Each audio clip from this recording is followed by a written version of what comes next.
Welcome back to The Chosen Life. I'm your host, The Chosen Lawyer. In life, we only have three certainties, really. It's death, taxes, and Zachary Rain appearing every month on our podcast. Zach, Happy New Year, buddy. Welcome back to The Chosen Life. Happy New Year. Happy, and healthy New Year. Let's hope this year brings us all health, wealth, and happiness. Thank you very much for having me back on again. Of course, man. You're a regular. The fans love you. I think they love you because they love talking about you. So you stir out conversation in them. So that's always a good thing. Yeah, I do. So we got an agenda set up for today because it's New Year. We got to jump into lots of topics today, Zach. But first of all, I got to ask you because, okay, TikTok people, we're going to leave them alone right now because they're just very, very angry. They've graduated from Instagram and Twitter. They're now on TikTok and they're just very angry. And that's how life is on TikTok. So we're going to let them be. But we got a bunch of people on YouTube that would like to share some comments with you today. Would you like to start off with them or would you like to leave them closer to the end? Let's start off with them. I don't know. Maybe they'll stir some conversation for us.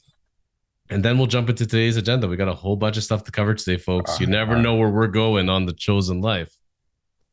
So I'm excited. Pick some interesting people here. So first of all, Matt Nolan writes in. He says, Zach Rain, ... You're wrong. Allmark just didn't want to stay. The Sabres will beat the Leafs in a series this year in the playoffs. The Bruins will sweep the Leafs. So apparently the Sabres and the Bruins are both going to beat the Leafs in the playoffs this year. Yeah. I think Matt needs to figure out where his priorities stand between the Sabres, the Bruins, Allmark, or the Leafs. Gotta ask you, Zach, because ever since our episode, the only time the Bruins ever lose or come close to losing is when Allmark is having a day off. What the heck is up with this guy? He is unfreaking stoppable. Okay, I'm going to attribute the Bruins and Allmark to the Carolina Hurricanes and their current goalie, who's like the internet is in love with him right now. His fans are in love with him. He's fun to watch and be around. They call him Cooch. His name is I couldn't pronounce it if I tried my best. That's something like Kuchkov, I think. And he is on a blaze. The guy is just going crazy. He has, I don't know if he has shutouts yet, but I think last time I checked, he was like 7-0-2. When you have an absolutely Stanley Cup defensive juggernaut team in front of you, you're going to be a good goalie. I don't care what anybody says. Okay. Look at Jack Campbell. Okay. Jack Campbell, right? Oh my God, with the Leafs, he's worth $5.5 million. Suddenly he goes to Edmonton. He's chased out of his own net, and Edmonton's wasting $5.5 million on him. And they have some random Stuart Skinner in net behind him. Well, now he's not so great because Edmonton has a horrible defensive game and the Leafs have a strong defensive game. So I'm pretty sure that you could put Swiss cheese in the Bruins net and they would put up a 920 save percentage and a 1.9 ERA. Or ERA's baseball, and the 1.9 goals against. Well, I don't think Matt's going to like that one. No. Would you like to make a prediction now for, as we're taping this episode, the Leafs are going to be playing this weekend against the Bruins in Boston. Mm-hmm. I don't know on the goalie rotation on who's going to be in net for Toronto on that one. I think it's going to be Murray, but I'm not sure. Do the Leafs have any chance at all of beating Boston in a building where Boston has not lost yet this year? Yes. Yeah. The Leafs. Okay. What I'm most impressed about the Leafs is what they've done without their core defensive lines, right? So without Muzzin, who, should retire, without Riley and Brody, who haven't played. Brody's out again, who haven't played for so long. Riley just came back, their defensive game has become very simple. And I think, as my father would always say, especially with hockey, it's the KISS method, right? Keep it simple, stupid. It won my team championships. And it's winning whoever's coaching right now and their teams. The Bruins don't have a flashy game, right? Pasternak, he's got fantastic hands. Marchand's creative every now and again. But you watch them play, it's not like you're watching, the Trevor Zegrases of the world just go out there and do all the fancy dibs, do's, and dangles. They have a very simple game. So I like that the Leafs have a simple game, and I think it may be a bold prediction, but I think the Leafs take Boston in their home arena for the first time this year. Final score is going to be 4-2. 4-2 Leafs. Leafs. Give me three. No, 5-3. Got to Five give him three. 3 goals because of power play. 5-3 Leafs. I think it's gonna be 3-0 Boston. Okay, guess we'll see. Vince Slap Chopper. That's his name. Vince Slap Chopper. Now, this is referring to Zach, not I. He goes, this Muppet knows that there's a salary cap in the NHL, right? Leafs having money has no relevance on their ability to sign any player. Okay, so what's his name? Vince? Vince Slap Chopper. Okay, Vince Slap Chopper. You're debating money with the money guy. I have buddies who are the financial planners for the Leafs. So, take me at my word here. Money 100% has something to do with it. First and foremost, when you are cash rich, you can front load contracts and provide massive bonuses that other teams can't. Example, Pietrangelo didn't stay with St. Louis. They offered him the same contract, more or less, as, and again, an insignificant difference between what Vegas offered him, but Vegas offered him whatever it was, I think 20-30 million upfront over the first couple of years. Okay.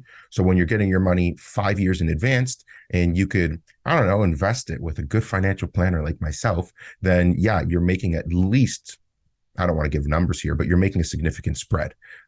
So A, that does make a difference. And B, Matt Murray came to the Leafs. You ever watch any of the videos with Matt Murray? And I have a buddy again who's in the room. Matt Murray has excelled mostly from the Leafs organization because when you have rich teams, they're able to dedicate resources to your team. Okay. That's not just private jets, better hotel rooms, better nutritionists, better, athletic support, better coaches, better, skating environment, better equipment, everything like that. To be a hockey player, it's not just going, and playing the game. It's everything that comes with that, first of all. And second of all, why don't you ask Austin Matthews about all of his gambling contracts that he has now and advertisements, if it makes a difference playing in a team, whether there's, like the Leafs, whether there's a cap or not. Good points. Zachary Rain of Rain Finance. And all those front-loaded contracts, and the same thing for people with their front-loaded contracts, or they have weekly wages or every other week. There's always a way to find a way to invest, right, Zach? Absolutely. Look at William Nylander, right? The guy's actual salary this year is, I think, under 2 million, but cap hit 7 million. Why? Because he got a boatload of money in his first couple of years. So I have a wild trade idea for you for the Leafs, because I'm constantly trading Austin Matthews, but we're going to talk about that in a little while. Okay. Because I this one I didn't make up. I heard it on the radio and I'm like, this is gold. I'm going to ask Zach.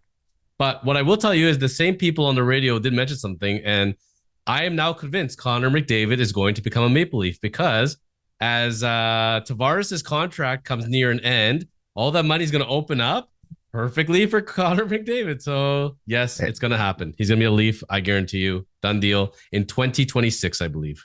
Well, Matthews, the word around town is he's asking me already for 8x15. He wants the max contract, max extension, which it's hard to say. He doesn't right now. He doesn't deserve it. At least he's playing a good defensive game, but he's still missing that star power. That je ne sais quoi. Exactly, yes. That je ne sais quoi.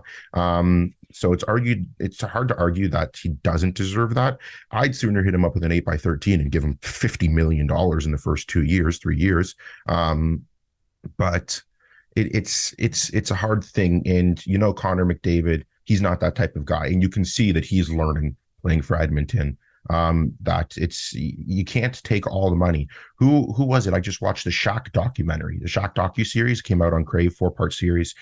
Fantastic, by the way. Anybody out there is a sports fan, relatively speaking, or lived through the Shaq era, you should for sure watch it.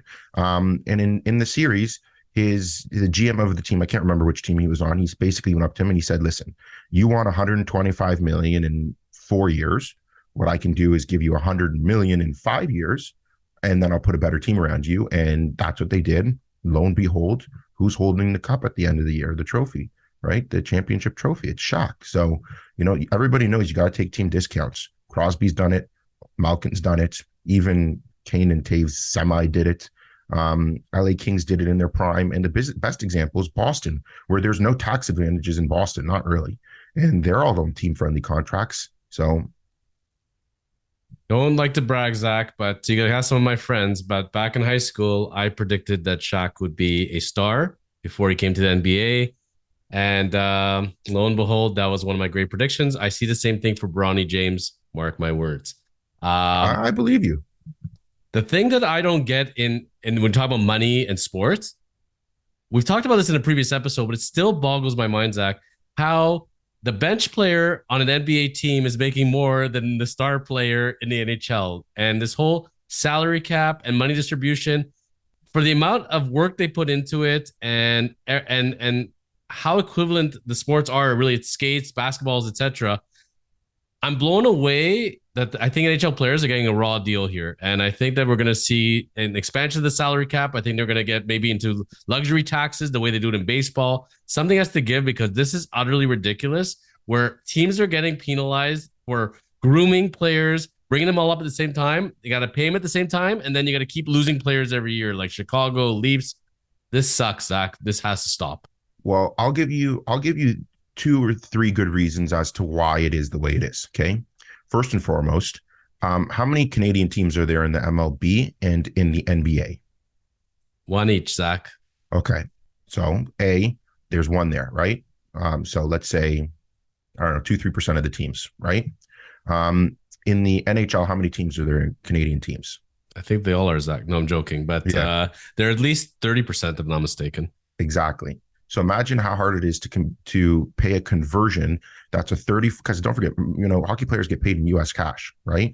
So you're talking about a 30 to 40% multiplier, well, not multiply, 34% surplus that Canadian teams need to pay their players because the US dollar is kicking the what out of the Canadian dollar. That's one problem. Two, how many players are on the bench and the floor for NBA teams? How many players are on the floor and on the bench? On the Yeah, on the bench, team, overall team. on the NBA roster, what is it, 12, 13 players? Exactly, Yeah. right? 12, 13 players. Yeah. How many are on a hockey team? You tell me, Zach. You're looking at 26, right? Is it Give, really 26? give or take. Yeah, between Oh, extras, floating players that you have in the oh, press so box same and as everything. baseball. Okay. Yeah, give or take. So you're talking about pretty much double the amount of players that you need to pay. So if we just take, what the NHL players make, the best ones, and we just double it because, essentially we're providing in half. Well, now we're, for the best players into $30 million contracts, which it's closer to what NBA players make. It's much closer within the realm. I agree. I think hockey players need to be paid a lot more, a lot more.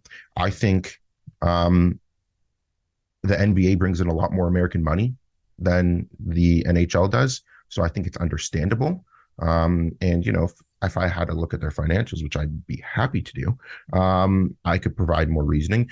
That being said, the NHL is going to start making a lot more money because, especially with COVID, everybody's realized that we need to start selling advertising space in a much more effective way.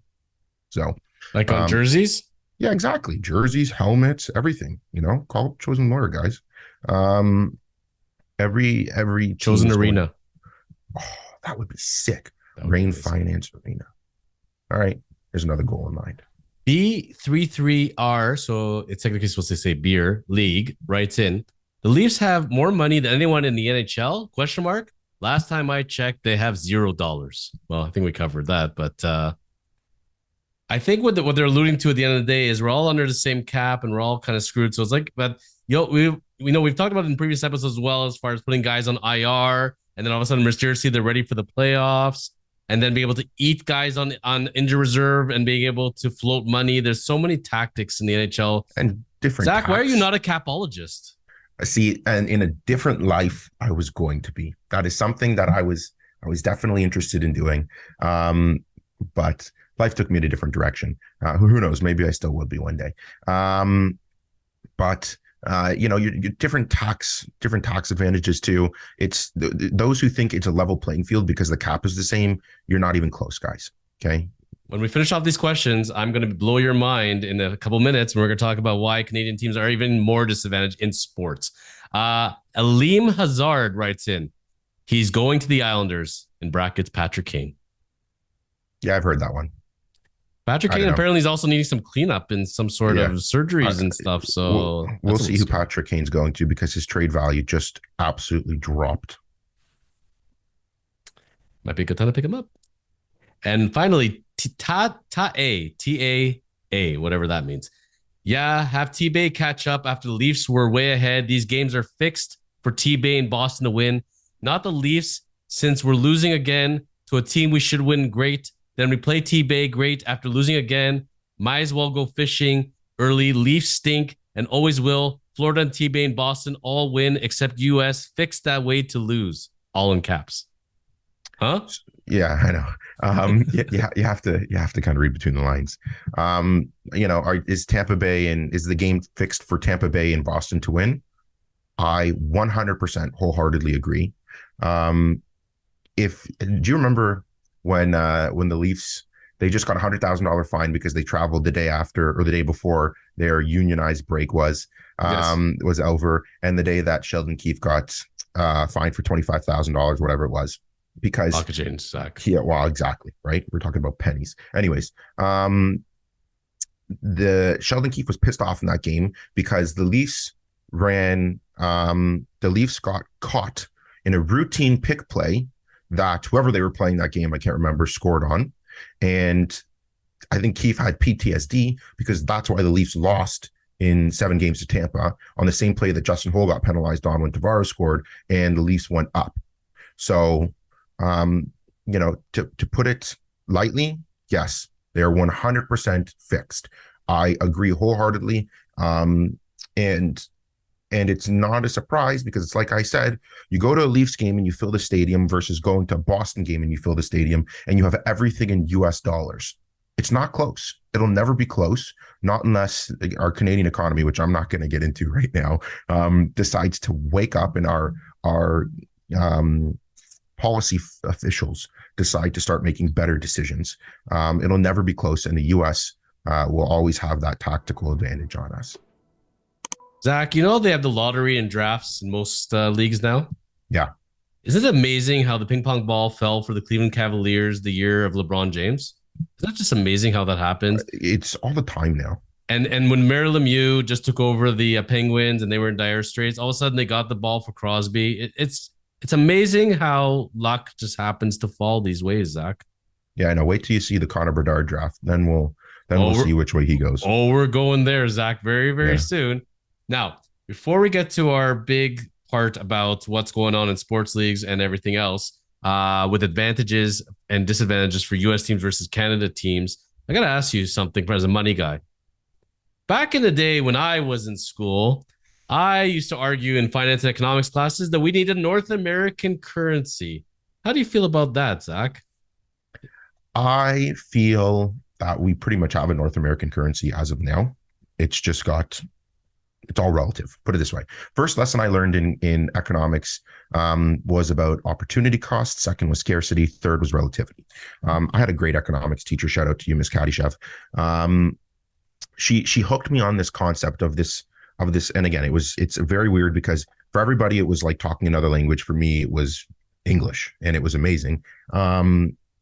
So, the first thing we learn about is opportunity cost, which is, the next best alternative on valuing the next best alternative versus your current decision.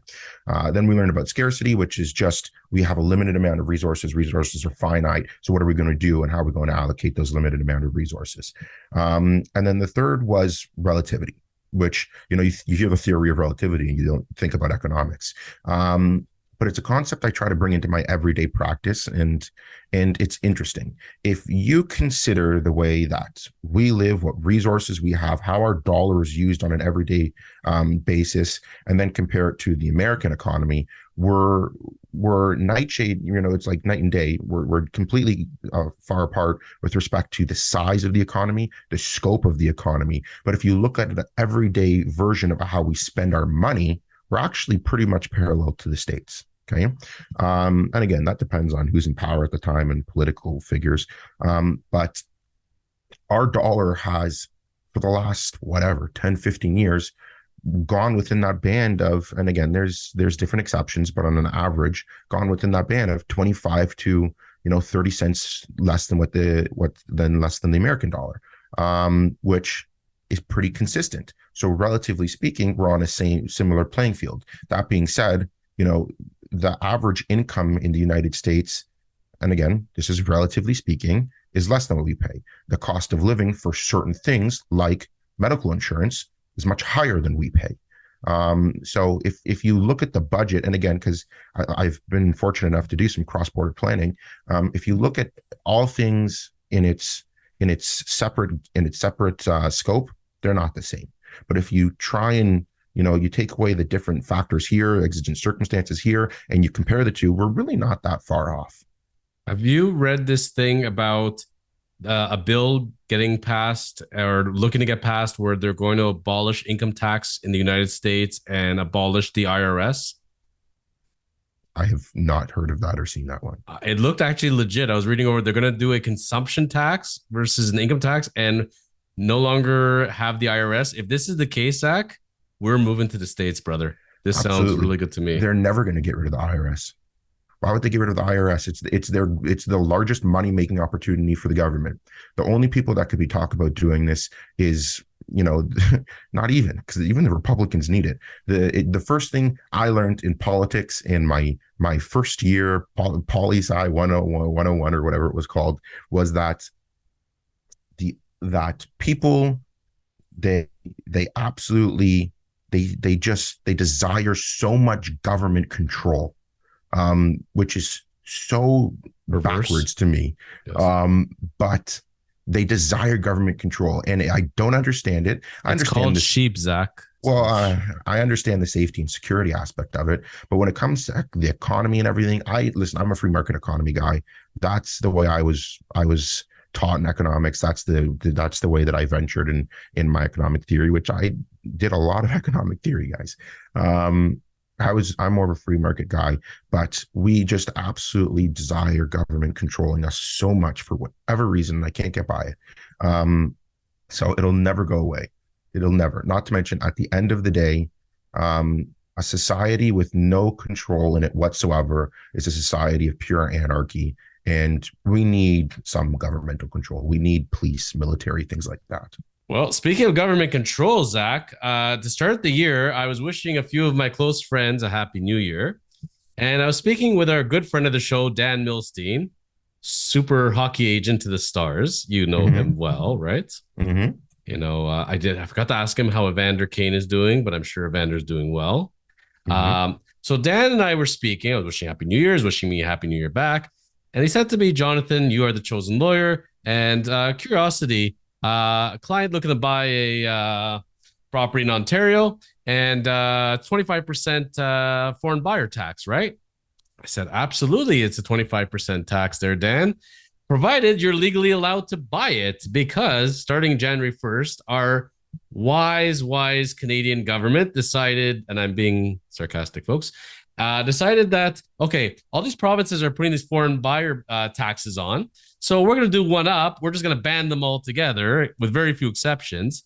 So, Zach, foreigners are not allowed to buy properties essentially for the next 2 years in Canada while they review this new system. So I wanted to present you a situation in line with what I was talking about with Dan Milstein, because his jaw dropped to the floor when I told him this.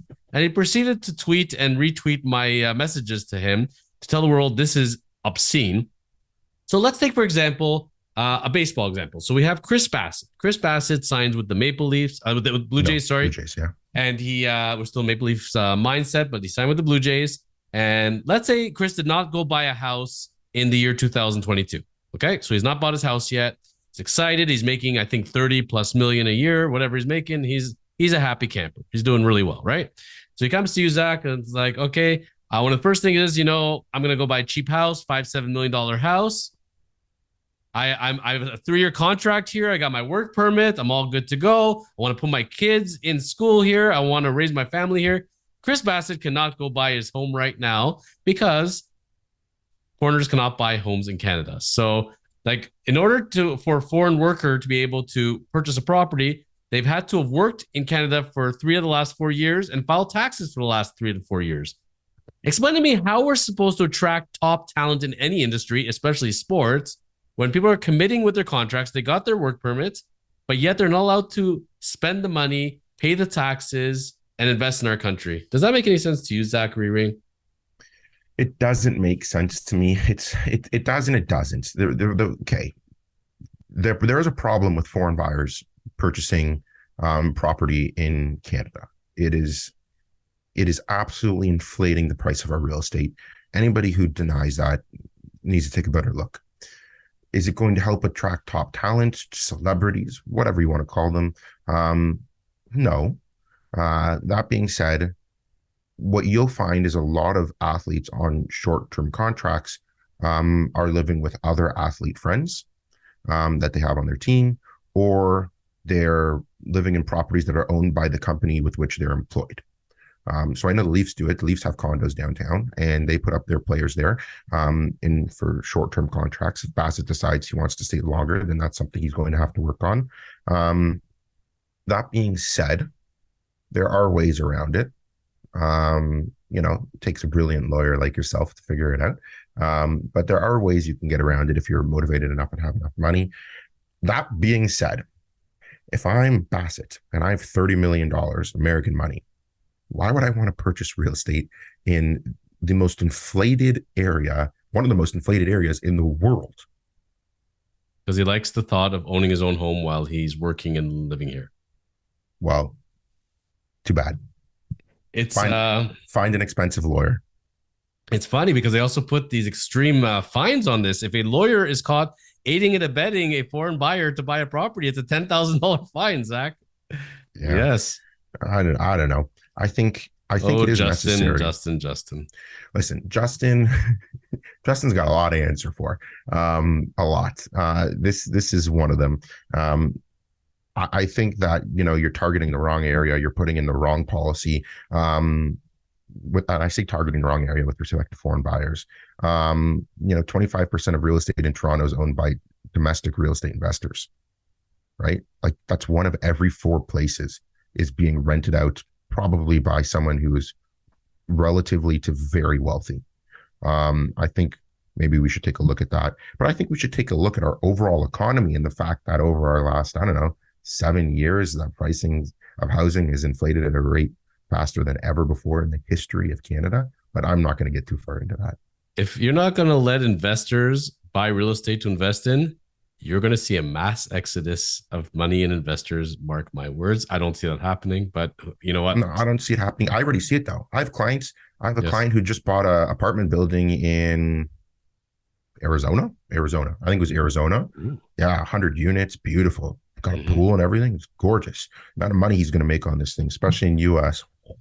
It's a killing. I have a friend out in Phoenix, in Scottsdale, that keeps telling me it's time to come to Arizona, and I keep having less and less reasons to do it. So we shall see.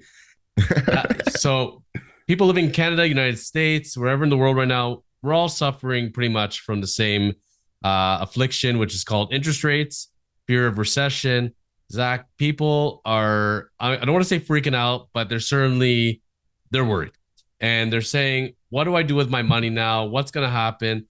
Nobody can look into a crystal ball and tell them what's going to come this year, next year. Obviously, a lot of the banks come out and give all these statements, but it's all speculation at this point. Going into the year now, when your clients come to you or potential clients saying, I'm thinking about investing, but I'm so afraid of what's going on. I don't want to lose money. What do I do? Zach, what do you answer these people to alleviate their fears? Okay, so I hope nobody's freaking out right now at this point, because the freaking out should have come 5 months ago. I think now it's starting to set on people. It's funny you bring this up, because we at the beginning of the year, a lot of the companies I work with have what we call their market outlook calls, right? And that's with what's our expectations for 2023. And a lot of what everybody's saying, which I believe the majority of it to be true. I don't agree with everybody wholeheartedly, but I think interest rates are going to slowly just not come to a halt, because I can't, again, I don't have that crystal ball, but I think we're going to see longer periods of time in between rate hikes and smaller rate hikes. So I think the 25th of January, which is when we're supposed to have our next one, I think you're going to see a 50 basis point rate hike. I think maybe a month or so after that, depending on how inflation reacts, you're going to see a quarter, 25 basis points rate hike as well. But I don't think you're going to see that much more. I think there is going to be pain. I think there's going to be more pain now than before. Cost of servicing and total debt ratios have increased substantially, 3%, marginally speaking, which is what is that, 15% increase overall for most people, which, doesn't sound like a lot, but it is a lot. Adds up. I think they're going to start feeling it now. But I think if you've been able to survive the last year, really, I think you're going to be fine. Bond yields are starting to stabilize. And we know this because the high interest rate environment can only last so long, right? The average recession lasts 3 years. Are we in one right now? Are we not in one right now? That's pretty much where the debate lies, because this has been forced in a manner different than it has been in the past. So I think if you survive the next year, you're going to be fine. I think if you have cash and are looking to purchase real estate in the next 5-6 months, I'd do it, because the majority of banks are pretty consistent in saying that they think that housing prices, at least in the Ontario GTA region, are going to bottom out by April. Otherwise, I think you're going to be fine. And because interest rates are starting to stabilize and the prospect of interest rates going down again is there, you're going to see bond yields start to stabilize. And the biggest problem, aside from all the overspending and the market fluctuations, is that when you build a portfolio or you invest in any portfolio, you want to hedge your bets with fixed income, right? So you invest in equity, which is a more risky investment, and then you invest in fixed income assets, which are usually bonds, some form of debt that's issued, and you're expecting a corporation, a government, whatever it is, to issue this debt. And again, it's high credit, it's dependable.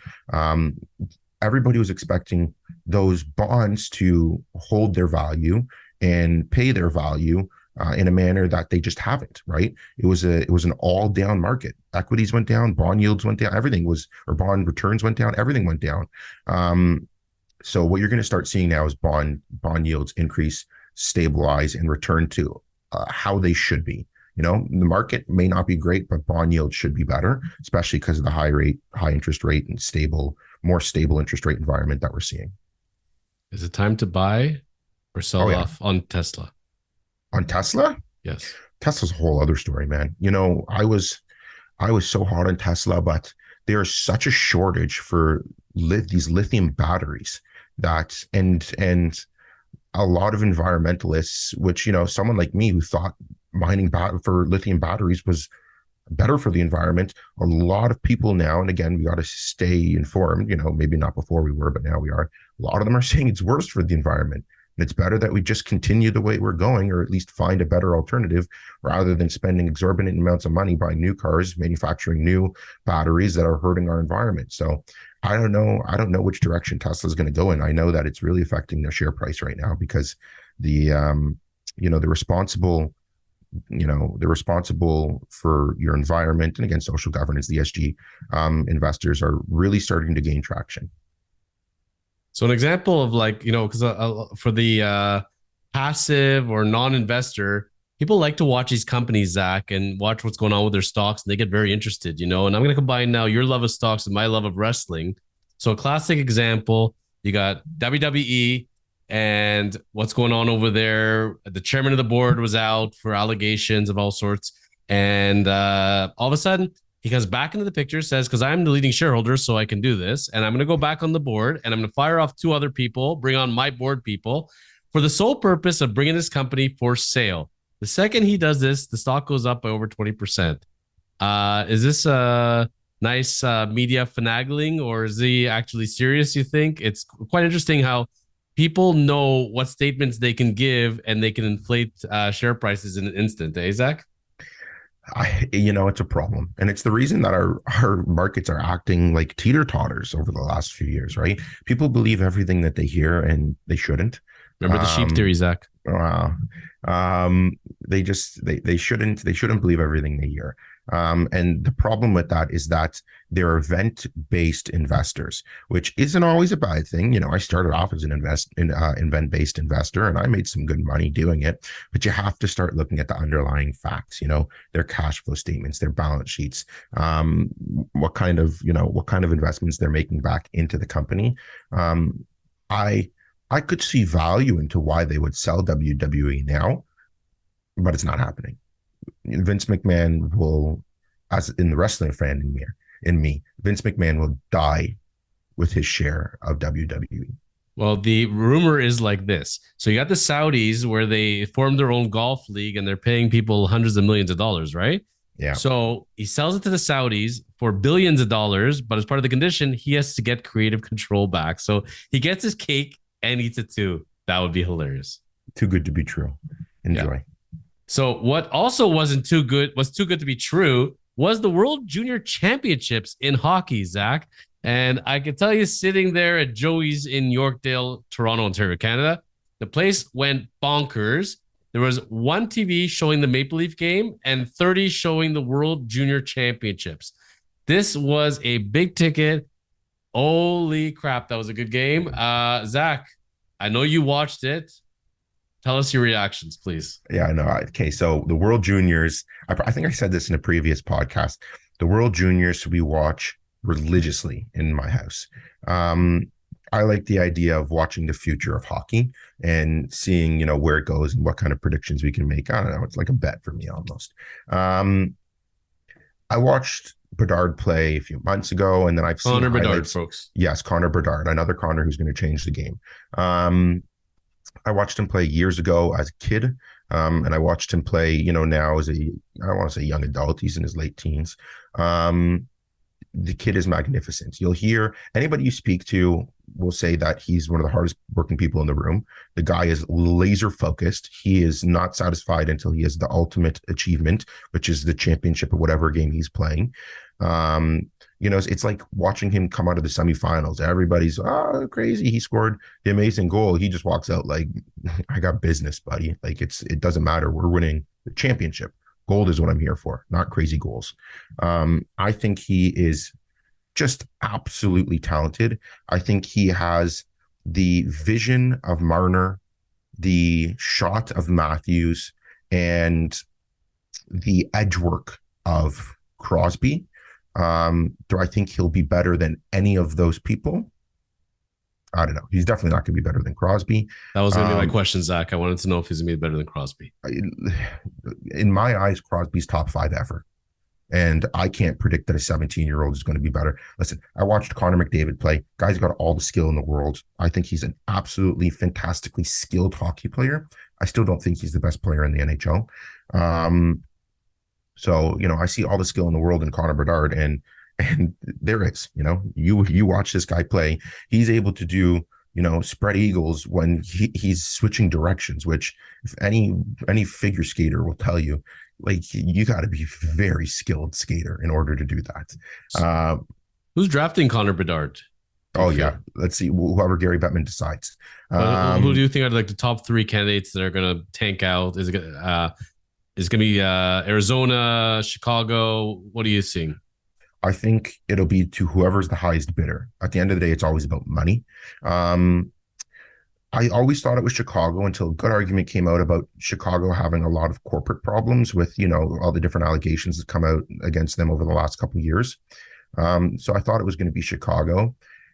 It could be Arizona because it would be the bright new start that they needed in, having a new arena, having the next phenom potentially in the league. I don't know. I don't see it go. Don't see him going to a team, either of which like that. Do you remember a guy by the name of Eric Lindros? I do remember a guy by the name of Eric Lindros. Who did Eric Lindros get drafted by, Zach? Yeah, exactly. It's not going to happen. Do you recall? I don't remember. He got drafted by. It was a team he did not want to play for because he held out on them. Who was it? A Canadian team, and they're longer. Quebec Nordiques. Correct. Yeah. And so he held out. And then he was supposed to get traded to the Rangers, got traded last second to the Flyers. They basically gave up half their team to get him. Yeah. So this is the scenario. You ready for this one? Yes. Coyotes draft Bedard. Bedard says, I'm not going to come here. Leafs make an early exit out of the playoffs. Leafs come around and saying, all right, here's your hometown boy. Matthews on a silver platter. Let's work out a deal for Bedard and let's call it a day. What do you think, Zach? I think it's enticing because right? I'm still one of those guys. I don't think Matthews sticks around. I think Matthews goes. I hope he's not offended. I try to trade him every month, but this one wasn't me. This one was on the radio, and you know what? It makes a lot of sense on a lot of levels to me. It makes a lot of sense on a lot of levels. So Here's the way I see it, right? Once Conor Bedard breaks his ELC, he'll be making more or less the same money if he continues down the path he is as Matthews is. Okay. So from a financial standpoint, you're buying another 3 years in the potential of Bedard. And the Leafs are going to trade him to Arizona, which is an eventuality. I think he's going to go there anyways.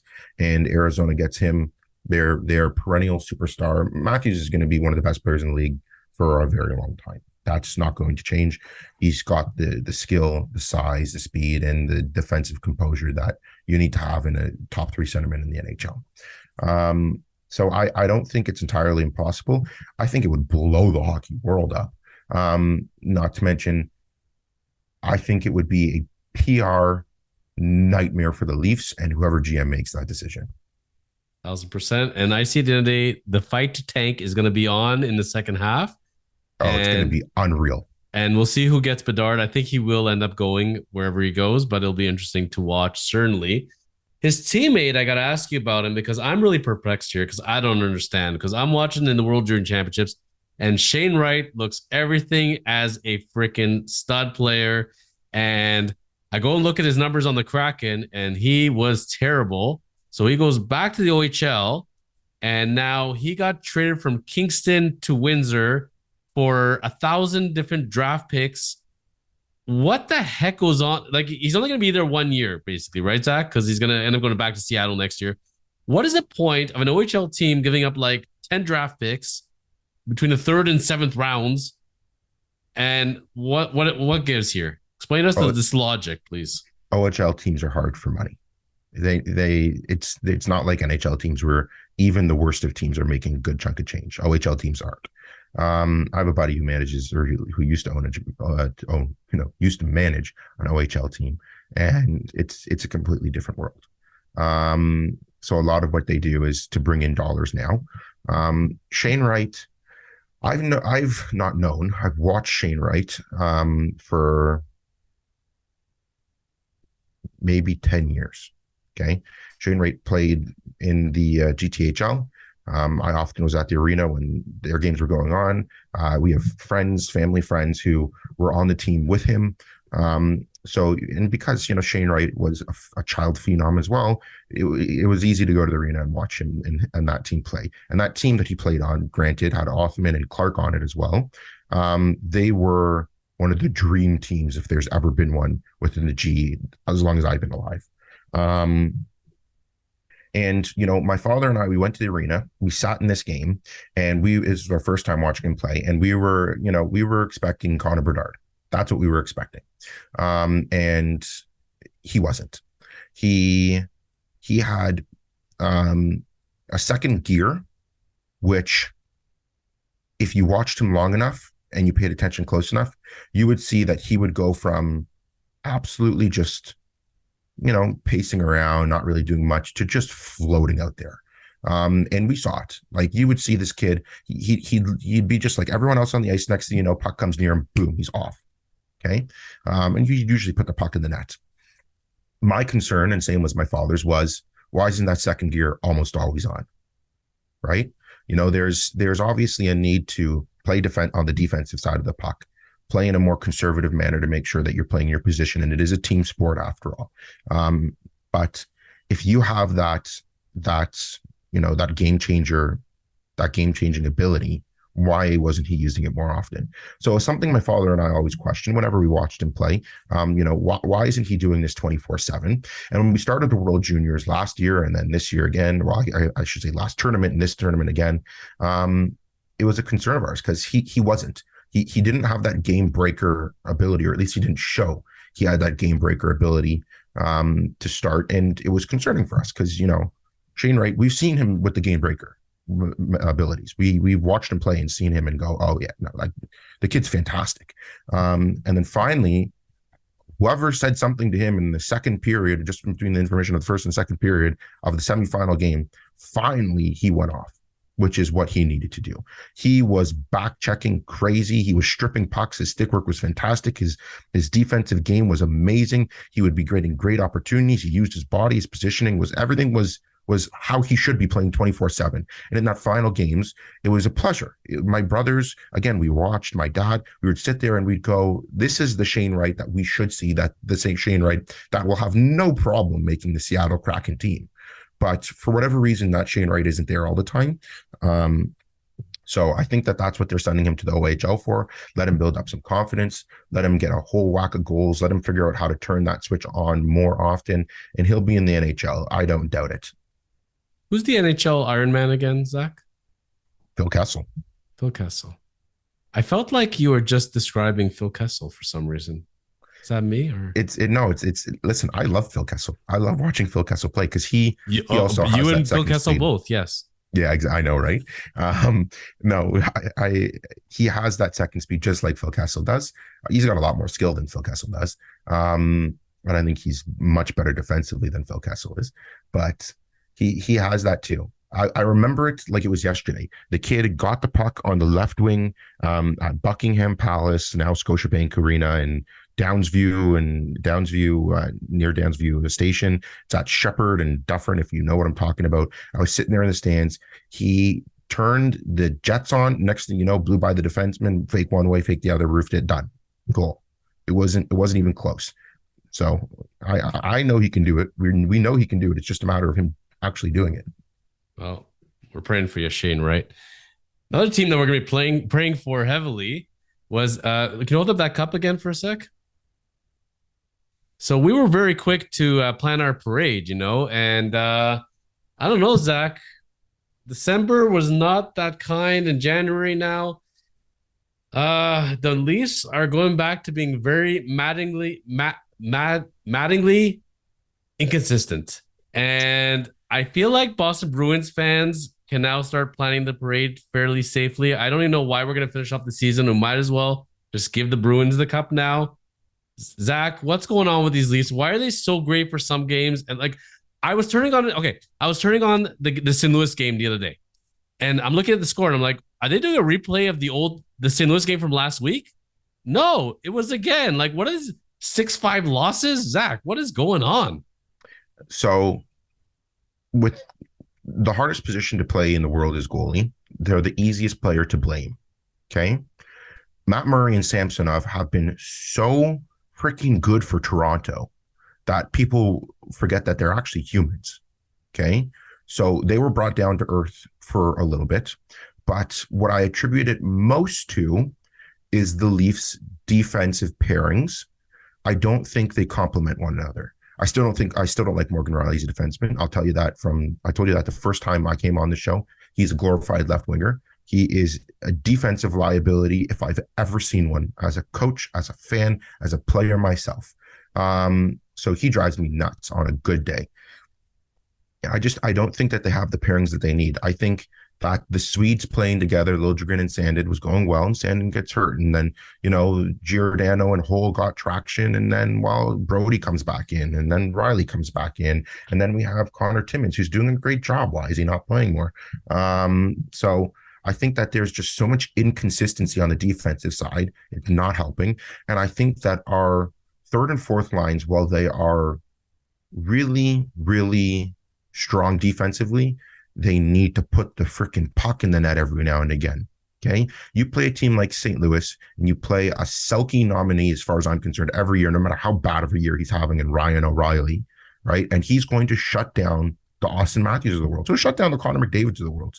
That is one of the biggest value adds he has, which, by the way, I think the Leafs are going after. I think they're going after him and Konechny. My sources told me the same thing. Yeah. So, you need to find tertiary, scoring, and they don't have it right now. So it'll come. It's going to come because Dubas knows what's going on, and he's going to swing his big Dubas handbook. Checkbook.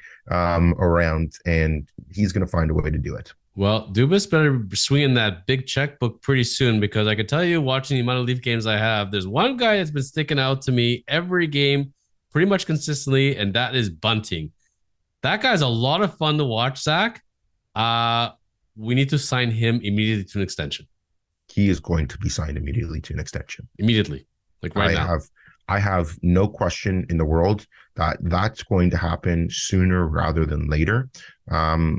he's going to replace the Kerfoots of the world. He'll probably get 4 or 5 million.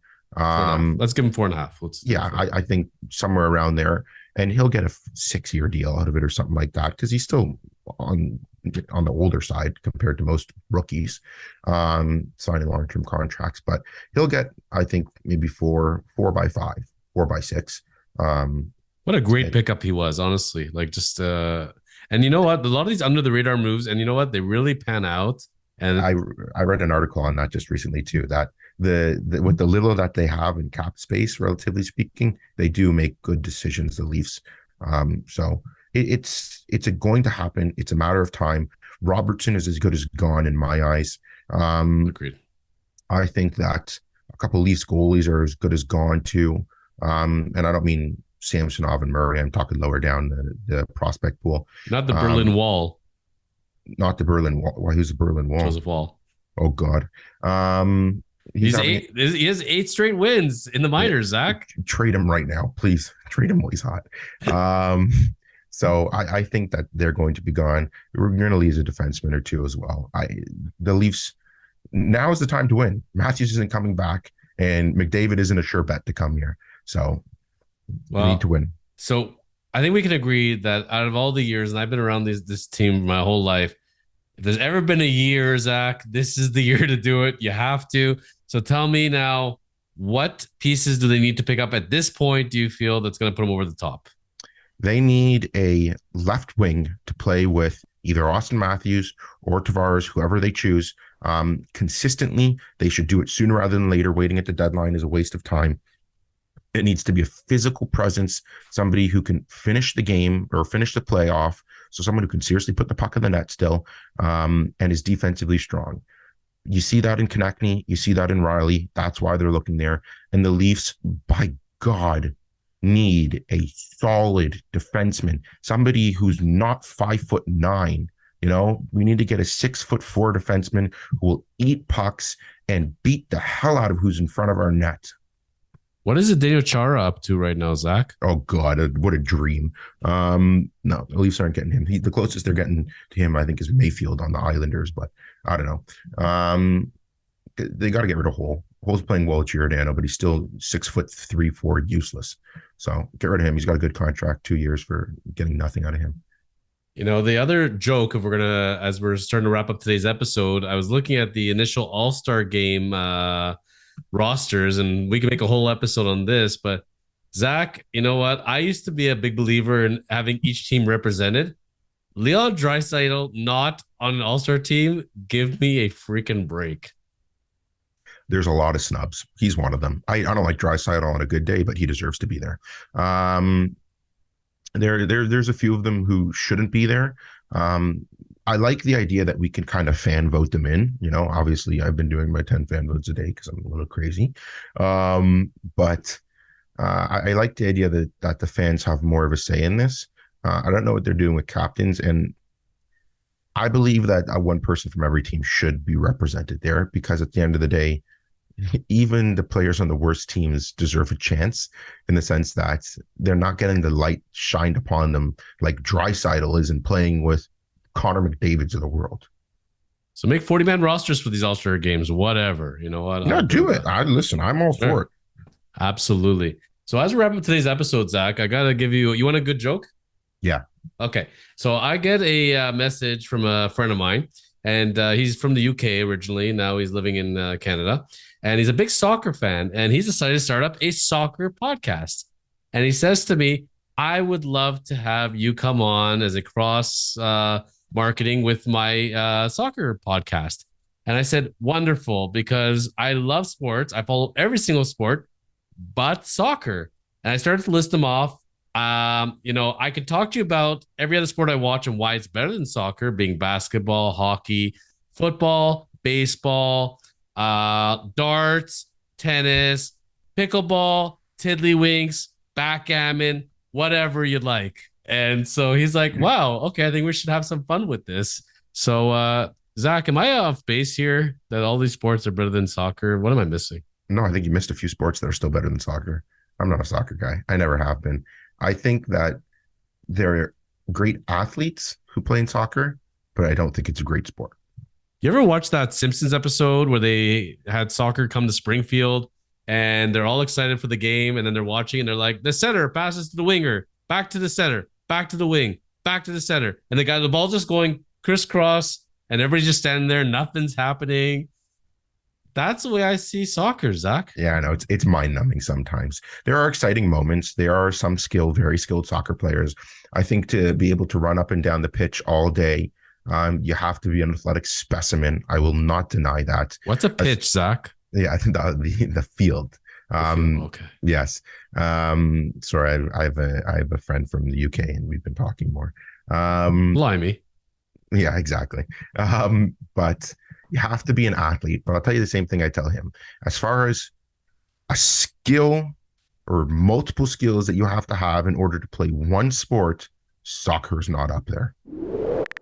So I mean, you really think about soccer and the way it's presented is really the same thing as hockey, except that they're kicking the ball. These guys have sticks and a puck, but hockey is just so much more fun to watch. And the size of that soccer net, how do they not score? I don't get it, Zach. It's so frustrating. it's like I just saw a meme or whatever, a joke you want to call it, the other day, and the guy goes, you know how you could improve soccer? You could, I don't know, shrink the nets. You could let them hit each other. You could make them skate on knives. You could make them skate on knives on ice. And instead of letting them kick with their foot, give them something much smaller to hit with a stick that's tiny, and way less people on the ice. And oh yeah, the time actually does stop. There we have it, folks. The way to improve soccer. Put it on ice and call it hockey. We're going to get some hate for that one, man. Sorry, soccer fans, but you know what? So hit the subscribe button, the notification bell, and by all means, if you are a soccer fan out there, our apologies, and please share with us why you are one, how you are one, and how we need to open our minds to this. And those Shane Wright fans and Leon Draisaitl fans and everybody that got the hate on today, Phil Kessel fans, please, go ahead, share your views. We welcome it, and you want to call us a Muppet? Call us a Muppet, sure. Listen, the thing I'll give soccer fans and soccer players is, as far as accessibility, it's fantastic. All you need is a ball. That's it. A ball on a field to play on. Not everybody can afford to spend thousands of dollars a year playing hockey. So I get that. But, as a person who would pay money to go watch something, I would rather keep it. On that note, Zach, as we finish off today's taping, I get to go watch a taped episode of Monday Night Raw and fast forward the commercials, which is awesome. And we are a month and a half away from the first spring training game for Major League Baseball. So things are looking up. NFL playoffs are starting. The world is our oyster. Beautiful. Mr. Zachary Rain of Rain Finance, thank you for sharing your money wisdom, your hockey wisdom, your life wisdom, and sharing hope for people that there is still going to be a bright year financially and in the sports world. Always a pleasure, my friend. And I'll tell people to reach out for certainly at Zachary Rain Finance with any money questions, hockey questions, life questions. And we'll see you back next month, Zach.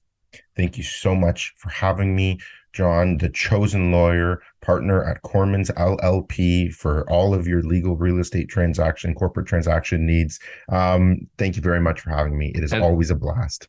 And as people start clicking off in droves, we're going to bring out our biceps and say, keep on living the chosen life. Cheers.